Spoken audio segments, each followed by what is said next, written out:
देखो, आपको दो चीज़ कहता हूँ। एक होता है फंडामेंटल और दूसरा होता है टेक्निकल। अगर टेक्निकली पहले बता दूँ तो ये स्टॉक कभी भी 20 के नीचे तो गया, एक दो बार गया भी है, उसके बाद बाउंस बैक करके आ चुका है।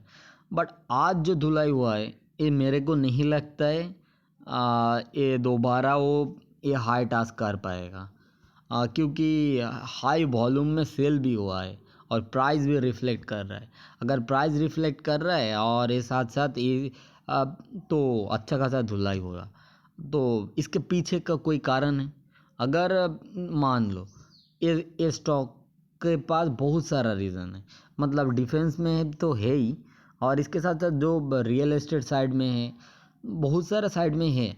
अगर मान लो ये स्ट्रॉन्ग होता, जो अब पीछे देखो जो स्ट्रॉन्ग था, कभी भी अगर नीचे भी गया तो बाउंस करके वो चला आया, तो आज क्यों नहीं कर पाया। मतलब मेरा पोर्टफोलियो भी कुछ महीने पहले था, तो मेरे को इस पॉइंट पे बाय किया था मैंने, याद है 330 335 के अंदर बाय किया भी था। और उसके बाद इधर कुछ 400 के पास सेल कर दिया। उसके बाद मैंने इतना फॉलो नहीं किया, और उसके बाद हुआ कुछ ऊपर चला गया, बट कैंडल मेरे को अच्छा नहीं लग रहा था। लोगों को बहुत ज़्यादा इंटरेस्ट है।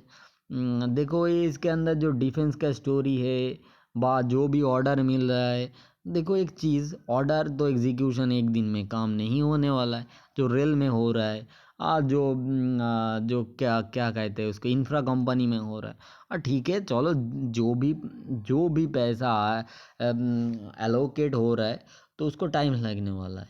आप ट्रेन को जो बोगी होता है उसको बनाने के लिए तो लगभग मान लो बहुत टाइम लगता भी है।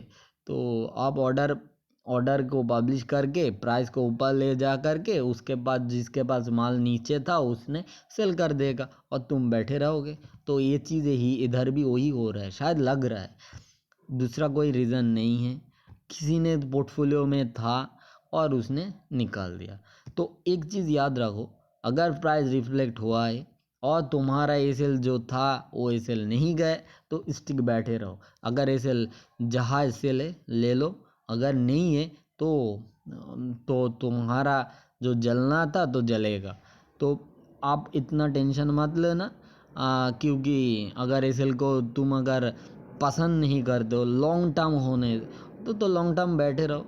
शायद आपको कोई येस बैंक भी मिल जाए, और नहीं तो कोई ये क्या टीटागढ़ वैगन भी मिल जाए, तो कुछ भी हो सकता है। आप ध्यान से आपको पोर्टफोलियो को, अगर एलोकेशन सही है तो तुमको, अगर एलोकेशन तुमने सही तरह से किए हो, तो एक चीज़ है, 20% जाने के बाद तुमको इतना कोई प्रॉब्लम नहीं होगा।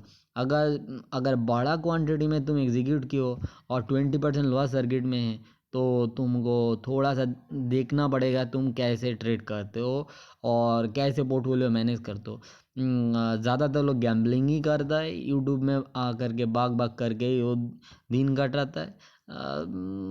थोड़ा सा कॉशन हो जाओ, क्योंकि मार्केट आप इधर से इतना अच्छा रिटर्न नहीं देने वाला है।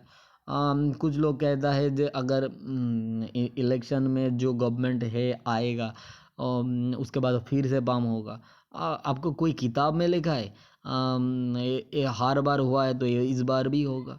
मेरे को नहीं लगता है। स्मॉल कैप का जो पिटाई हो रहा है, शायद मेरे को जो लगता है इधर से जो करेक्शन है और 2-3% करेक्शन होगा, उसके बाद वो रुक जाएगा।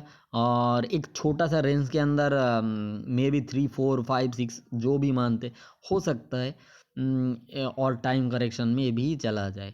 और कुछ कुछ स्टॉक के 40-50% भी करेक्शन हो चुका है। शायद नहीं लगेगा, वो लोग शायद उस लोगों को वो कॉस्ट में आना बहुत दिक्कत है। 30-40% अगर अगर तुम्हारा पोर्टफोलियो पे जा रहा है, मेरे तो नहीं है, क्योंकि मैं उतना परसेंट रखता नहीं हूँ, क्योंकि मेरे को इसे लेना पड़ता है। It will be 10%, maximum 10%। अगर मान लो ना, अगर कोई 20% भी, 20% ऐसे लेने ऐसे ही पोर्टफोलियो में रखता हो, जो इतना क्वांटिटी रखता हो जिसने मेरा 20% गया, तो ठीक है, कोई प्रॉब्लम नहीं होगा। लास्ट में एक JTL था, मेरे को अच्छा खासा लॉस दिया है।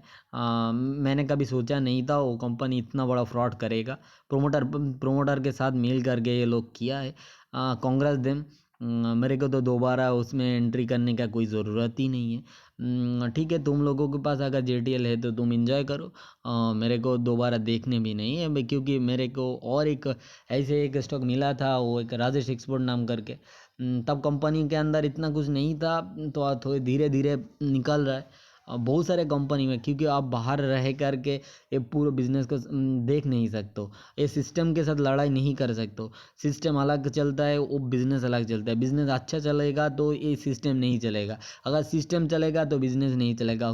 कब तक तुम ये करते रहोगे? तुम्हारा पैसा तुम इधर पे आए हो तुम्हारा एक्स्ट्रा कुछ भी रिटर्न निकालने के लिए, और तुम यहीं पर स्टक हो जाओ, पूरा बुल मार्केट चल जाए, तो तुम्हारा पैसा नहीं बनेगा। और पैसा नहीं बनेगा तो इधर आकर के क्या फ़ायदा है? तुम म्यूचुअल फंड में जाओ, अच्छा रिटर्न बन जाएगा, FD कर लो तो सही है। स्टॉक मार्केट इतना मामूली कोई बेबी का काम नहीं होता है, ठीक है। हर दिन देखना पड़ता है, आकर के बुल मार्केट आकर के पैसा लगा के पैसा बहुत कुछ कर लोगे। इतना आसान तो नहीं है, कुछ नॉलेज चाहिए। नॉलेज से बिना ये इधर कुछ नहीं होगा। आपको नॉलेज दे करके कोई ना कोई जॉब मिला है, अगर ये जॉब